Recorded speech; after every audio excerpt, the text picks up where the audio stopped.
또 대한민국에서 이제 쌀이 들어오고 하니까 사람들이 고마워했어, 사실은. 근데 9억만이 쓴 게 아니고, 와, 이거 한국 진짜 잘 사네? 이런 생각이 지금 사람들이 막 동요할 때야, 그때. 대한민국에 대해서. 안녕하세요. 평양에서 온 김사입니다. 여러분 반갑습니다. 오늘 영상을 시청하시기 전에 구독과 좋아요 부탁드리고요. 오늘 저의 채널에서 북한 엘리트 출신 외교관 분을 모셨습니다. 본인 소개 부탁드립니다. 네, 안녕하십니까. 이일규입니다. 반갑습니다. 참사님, 제가 지금 참사님이라고 부르는 게 맞겠죠? 어떻게 불러야 될까요? 제가 지금 제일 편한 네. 걸로. 안 편합니다, 지금. 네. 그냥 이일규라고 해도 돼요. 이일규 씨. 그럼 참사님으로 오늘 진행을 하겠습니다. 참사는 내가 이미 끝난 직급이니까. 이일규 씨라고. 이일규 씨 너무 좋은데? 아, 그래요? 그럼 이일규 동지. 이일규 동지. 어때? 동지 좋네요. 그럼 동지 혹시 김소아 TV에 출연하게 된 그 계기가 있나요? 계기 있죠. 내가 요 며칠 전에 대한민국 와서 내가 제일 동생처럼 생각하는 두 친구 캄보자 식당에서 왔죠. 네, 맞습니다. 캄보자 식당 지배인이랑 제가 정말 형님 동생 같은 인연이 있어서 대한민국 와서 또 이 두 친구가 이 예쁜 두 친구가 캄보자 식당에서 있다 왔다 그래가지고 동생 같은 생각이 들었고 우리 오늘 처음 보는 건 아니잖아요. 네, 저희는 이제 또 방송을 통해서 또 뵙기도 했고요. 그러니까 내가 다른 데는 못 나가도 우리 김소아 채널은 꼭 나가야 되겠다는 생각을 가지고 나왔어요. 다른 이유는 없어. 그럼 동지 오늘부터 지금부터 동지 이상해. 동지 싫어서 왔는데 동지 이상해. 그럼 지금부터 본격적으로 예. 탈탈탈 한번 가보겠습니다. 고향은 태어난 건 평양이에요. 근데 이제 아버지 엄마가 다 한북도 사람들이다 보니까 고향이 한북도죠. 고향이 한북도나 본적지가 한북도나 그거 잘 모르겠어. 저도 모르겠어요. 우리 시청자분들이 댓글로 알려주실 거예요. 해외 쿠바에 계셨잖아요. 지금 한국에 오신 지가 얼마나 되셨어요? 내가 대한민국에 도착한 날이 2023년 11월 12일.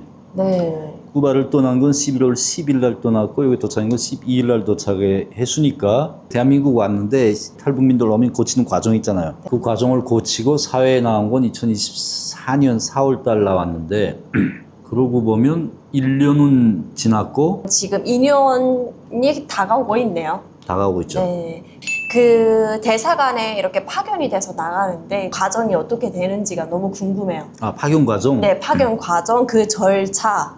공식적인 절차는 일단 외무성 다른 기관도 다 똑같아요. 간부부에서 인사 선발하고 신원조회하고 당중앙위원회 간부부에 이제 문건을 넘겨서 거기서 이제 심의하고 김정은에게 보고해서 김정은이 사인을 받아서 발표하죠. 최종적인 임명을 하죠. 소아 씨 해외에 나올 때 그 절차 있죠? 네. 똑같아요. 그러니까 대체로 이제 선발부터 해서 임명하는 데까지 걸리는 기간이 대부분 한 6개월 정도 걸려요. 근데 그 사람마다 조금씩 달라. 이제 급하게 파견해야 될 대상이면 한 3개월 내에 하는 대상도 있고, 6개월 다 채우는 대상도 있고, 5개월, 4개월 조금씩 다 달라요. 근데 문제는 뭐냐면 내가 신원조회를 하는데 외무성 같은 경우에는 8촌까지 봐요. 8촌까지 신원조회를 다 해야 되는데 그 8촌까지 중에 이제 북한식 표현으로 하면 골리지 말아야 되는 대상들이 있어요. 가문의 무슨 동료계층이라고 하는 탈북자, 귀국자, 일본에서 온 친구들 있죠. 그 귀국자, 반당 행위를 하다가 정치범수행소에 간 대상들이 있는지, 그러니까 여러 가지 이런 비정상적인 요소들을 이제 가문에 있으면 인사가 중단이 돼버립니다. 근데 이런 게 다 없으면 그냥 쭉 가는데 나 같은 경우에 이제 친척이 많지가 않아요. 가지가 많지가 않다 보니까 신원조회 할 수 있는 사람이 수가 제한돼 많지가 않아요. 그래서 난 대체로 좀 빨리 된 것 같아요, 나는. 외무성에 돌아가는 목적, 그러니까 목적이. 북한에서 외자가 달린 기간이 많잖아요. 외무성, 대경제위원회, 대문화연락위원회, 대외사업, 외자가 달린 모든 기관들에 들어가는 목적은 주요 목적은 해외 나가는 겁니다. 외무성도 같죠.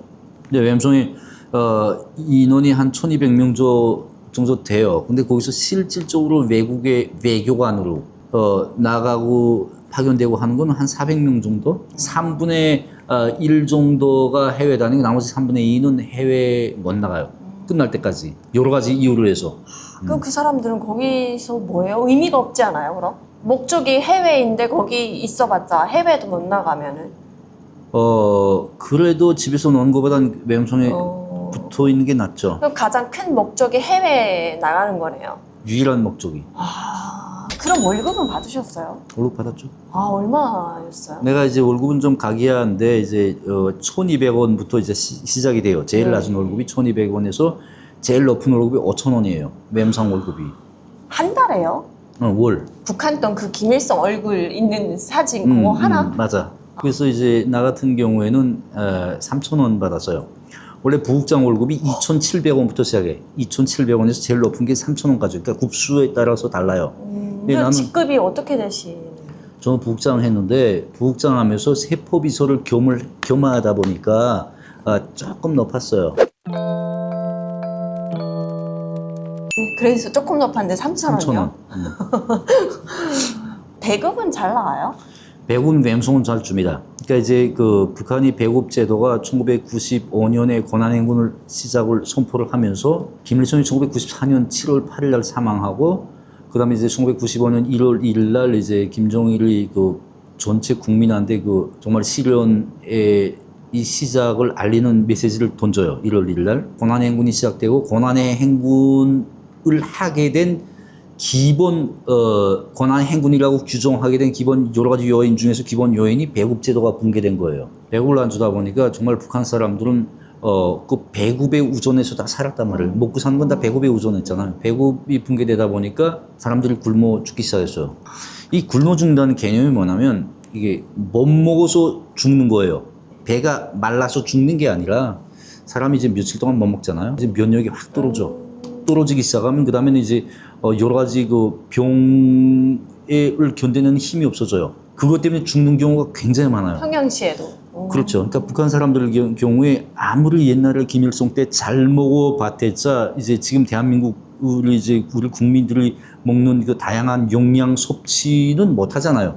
그냥 하루세끼 그냥 밥 먹는 거, 짠지라고 하는 김치 먹는 거, 거기 암만 옛날 잘 살 때도 그렇게 정상적으로 못 먹었어요. 우리 대한민국 같은 경우에 2년에 한 번씩 정기검진 받잖아요. 북한은 그 정기검진 시스템이 없잖아요. 그러니까 자기 몸에 뭘 가지고 있는지 사람들이 몰라. 그러니까 항상 이제 면역은 낮지만 그래도 정상적으로 뭐 밥이라도 하루 세끼 먹고 하면 그 면역 유지는 되잖아요. 이게 며칠 동안 밥을 못 먹어버리면 확 취약해져. 그럼 여러 가지 병이 뭐 감기 걸리든 조금 긁혀서 상처가 나든 이게 낫지가 않아. 계속 병이 악화되고 그리고 가장 거실적인 북한 사람들한테 많은 병이 뭐예요? 교력이 많잖아요. 진짜 많이 걸려요. 그 교력은 잘 먹어야 용량이 좋아야 이제 유지가 되는데 그 용량이 떨어지면 그 죽는 거죠. 굶어서 죽었다고 안 해요. 무슨 병이 걸려서 죽었다. 병명을 다 말하는데 사실 그 굶어 죽은 거란 말을. 못 먹어서. 그렇게 해서 죽은 게 권한행군식에 한 300만이 된다 그래요. 맞아. 북한도 통계를 안 냈고 네. 그걸 그냥 추론으로 해서 잡아온 게 한 300만 정도가 된다고요. 동태관이라고 아시죠? 정론 쓰는 분이 있어 북한에서. 네. 굉장히 뭘 쓰는 분이요? 정론 노동신문에 이제 그 정론이라는 걸 글을 써요. 글을 썼는데 그분이 굉장히 정론을 잘 써서 이게 김정일과 권한행군식의 책이든 글이든 2번 이상 읽어본 게 없다. 근데 동태관이가 쓴 글은 내가 3번 봤다. 권한행군에 대한 글을 썼는데 그 여러 가지 표현 중에 어떤 표현이냐면 평화 시기에 땅에 코를 대보았다. 땅에서 피비린내가 났다. 이런 표현이 있어요. 그 정도로 많은 사람이 굶어 죽었어요. 정말 많이 죽었어. 평양시는 그렇게까지 많이 안 죽었지만 이제 그 지방 같은 경우에 정말 많이 죽었어요. 내가 그 권한행군식에 한북도에 청진에 한번 갔던 적이 있는데 빈집이 엄청 많았어. 겨울에 갔었는데 이제 창문이 다 열려져 있는 거야. 왜 저렇게 열려져 있냐 하니까 빈집이라는 거예요. 온 가문이 굶어 죽거나 뿔뿔이 흩어지다 보니까 집이 빈집으로 남은 거 그게 엄청 많았어요 북한에. 제가 외무성에 1998년에 들어갔어요. 72년생이니까 네. 나이가. 엄청 젊은 어린 나이에. 대학을 졸업하고 바로 외무성에 들어갔어요. 26세. 그럼 결혼과 동시에 지금 맞아요. 들어가실 수도 있겠네요. 결혼과 동시에 들어갔는데 아니다. 99년에 들어갔어요. 그럼 결혼하고 나서 그러니까 이제 대학을 졸업하고 내가 정말 너무 힘이 없어가지고 그렇게 힘도 없는 데다가 그때 다 대체로 사람들이 그 유행이 뭐였냐면 너무 못 사니까 돈벌이 하는 회사들을 다 갔어요. 사람들을 좀 회사에 가보겠다고 해서 갔는데 좀 힘 있는 사람, 돈이 있고 힘이 있어야 좋은 회사 가잖아요. 나는 도시경영성이라고 하는 도시 관리하는 네. 그런 성이 그러니까 하수망, 상수망 뭐 이런 거 쓰레기 오물 처리하는 많이 그런 들었어요. 도시경영성. 거기에 이제 그 회사에 들어갔는데 정말 그 아무것도 할 게 없는 회사에 들어갔어요.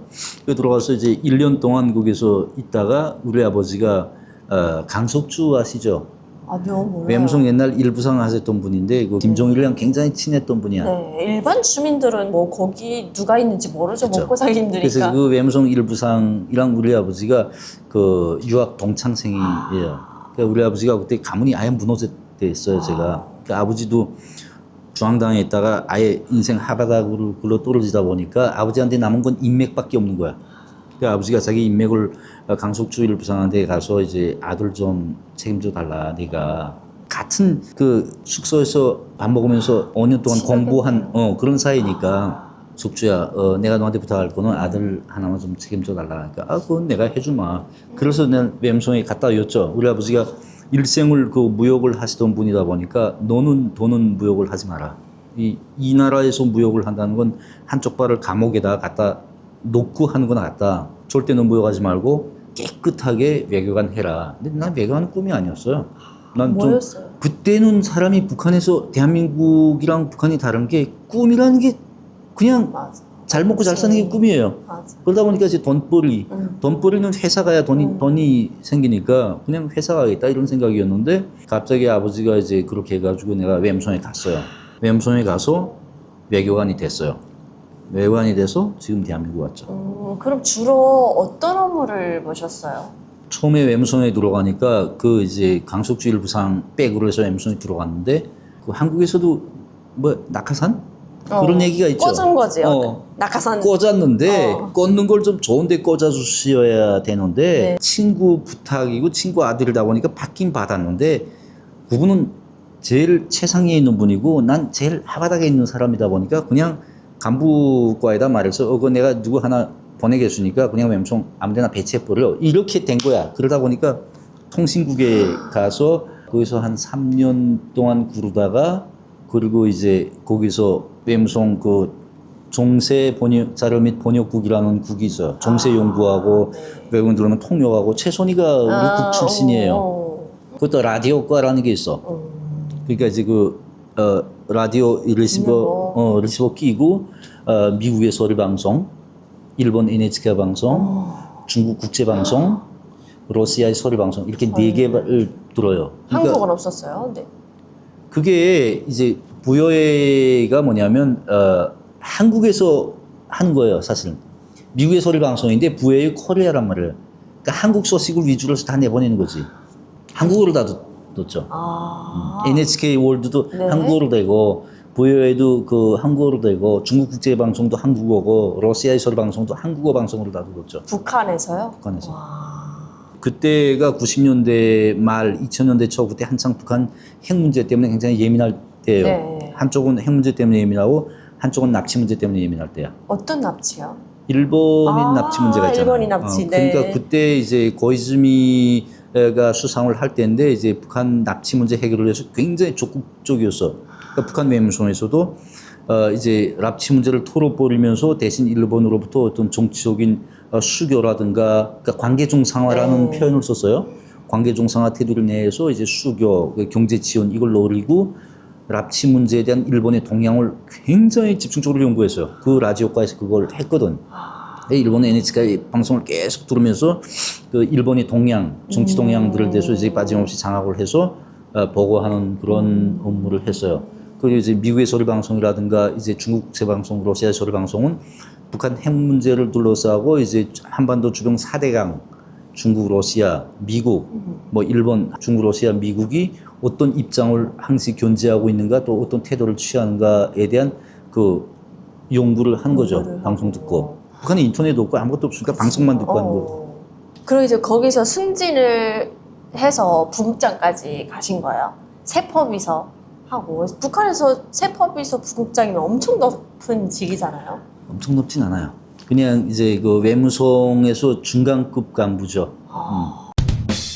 아까 배급도 받으셨다고 했는데 제가 북한에서 엘리트들 공급받는 거 보니까 지금 정말 잘 먹더라고요. 이게 공급 시스템이 계층마다 좀 달라요. 네. 중앙당 공급이 있고 중앙당 공급도 중앙당 내에서 당선의 비서들 그리고 이제 정치위원들 공급 시스템이 달라요. 그건 호위국에서 직접 공급해. 그리고 일반 중앙당 뭐 지도원 과장 이 사람들 공급은 중앙당 네. 일반 공급소에서 공급을 해요. 쌀 주고 기름 주고 탕가류라고 하는 그 사탕 과자 이런 거 좀 주고 된장 간장 주고 이런 기초 식품들을 보장해줘요. 한 달에 쌀은 한 얼마나 몇 킬로? 쌀은 이게 사람 1인당 계산한 거죠. 이제 700g씩 계산해서 37을 20일 해서 뭐 21kg 1인당. 그렇게 해서 이제 3인 가족이다 하면 뭐 60kg 이렇게 주죠. 야, 먹는 걱정은 없겠네요. 그건 없죠. 그건 그렇게 해서 주고 그리고 이제 기름 주고 네. 고기 돼지고기든 뭐 소고기는 많이 안 줘요. 돼지고기는 줘요. 이게 중앙당 얘기입니다. 우리 얘기 아니에요. 그래서 줘요. 그러니까 중앙당 공급은 정말 잘 되죠. 그럼 참사님은? 외무성 같은 경우에는 그 이제 고난의 행군 시기에 그러다 보니까 공급 시스템이 무너지다 보니까 김정일을 뭐라고 했냐면 모든 기관들을 자체를 먹고 살아라. 그러니까 모든 기관들에서 이제 회사를 다 그때 내왔어요. 그 회사들이 중국하고 이제 밀수 이런 걸 하면서 자체로 벌어서 그 본 자금을 가지고 식량을 수입해서 종업원들한테 직원들한테 나눠줬어요. 저게 탄자니아에서 유학한 분이 있었어요. 90년대에 유학을 하고 북한에 돌아갔는데 그때 탄자니아에서 그때 그분이 유학을 할 때 같은 학급 친구가 아버지가 탄자니아 대통령이 됐어요. 그거 딱 고난행군 시기에. 그러니까 이 친구가 내가 외무성 식량 문제 내가 풀겠다. 그러니까 이제 외무성 일부상이 좋아. 그래서 파견해줬어 탄자니아. 그냥 나갔는데 굉장히 절친이었다는 거 봐. 그러니까 이 친구를 통해서 탄자니아가 제일 유명한 거 뭐예요? 탄자니아? 아프리카. 아프리카? 뭘? 코끼리? 뿔. 뿔? 어. 사슴? 코끼리 뿔? 코끼리 뿔. 탄자니아 무슨 사슴이 있냐. 코끼리 뿔. 상아. 그걸 뭐예요? 그게 돈이 엄청 돼요.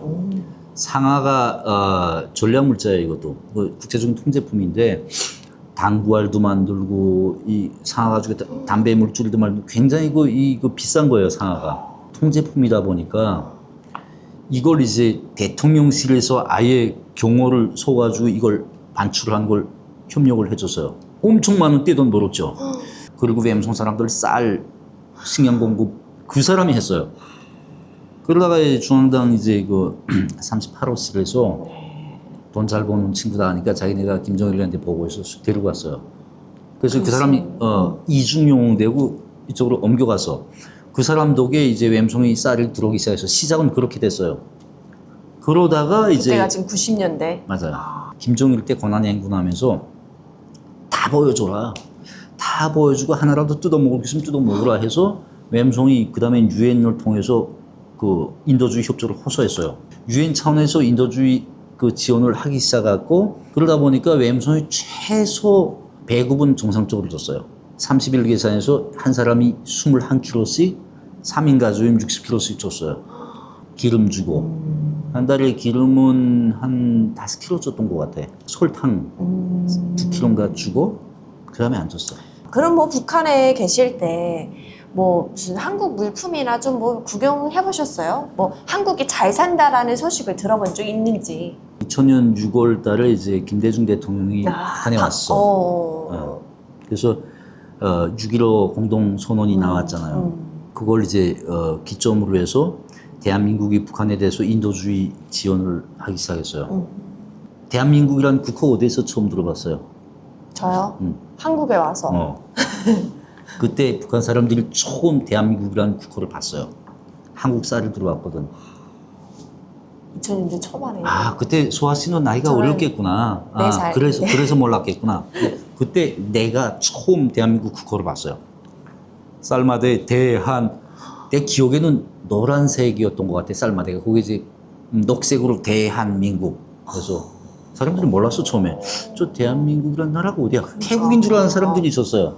그러다가 이제, 야, 남아이들이야, 남아이. 북한에서 남아이들이라 그러잖아. 맞아요.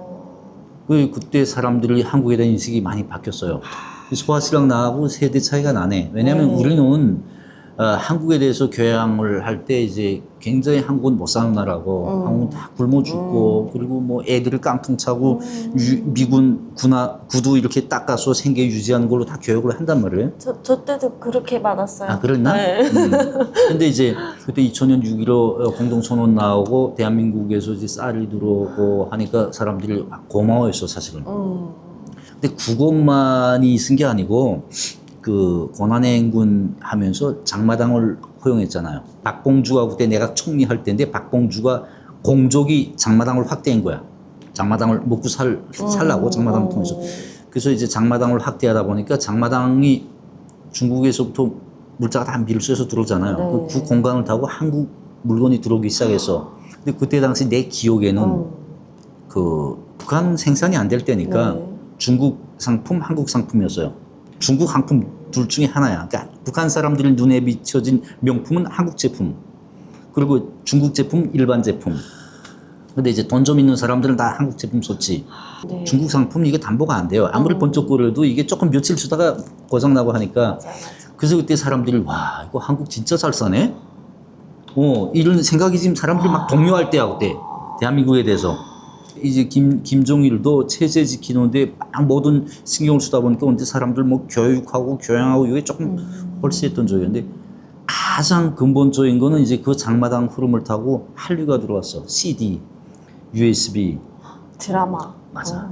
막 들어다 보니까 그걸 보고 사람들이 와, 아니 굉장히 현란한 모습만 보인단 말이야. 그러니까 부잣집도 진짜 대한민국 이게 사람들이 약간 그 뭐냐면 우리하고 같은 민족인데 저 사람들은 저렇게 사는데 우리는 왜 이렇게 이런 생각을 했던 분들이 꽤 있어요. 그래요. 꽤 있어. 대한민국 쌀 딱 봤을 때 참사님 어떤 생각 들었어요? 그 웸송에서 내준 거는 한국 쌀 안 내줬어요.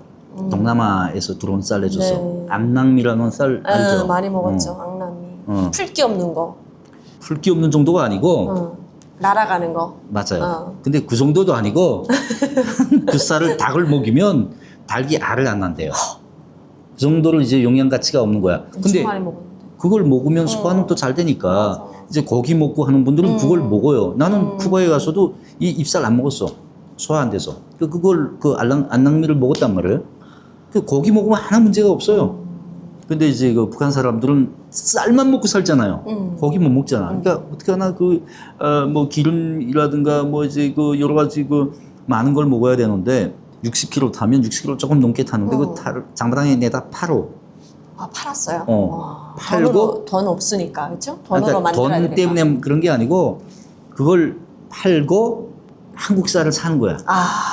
그러니까 그걸 팔면 60kg 팔면 한국 쌀을 한 30kg 조금 더 사요. 그러면 한국 쌀이 맛있단 말이야. 엄청 맛있단 말이야. 그것도 몰래 파는 거예요? 아니요, 그때는 대놓고 팔았어요. 대놓고 팔았어요? 그때는 대한민국이란 국호 마대에서 지우지도 않고 대놓고 팔았어.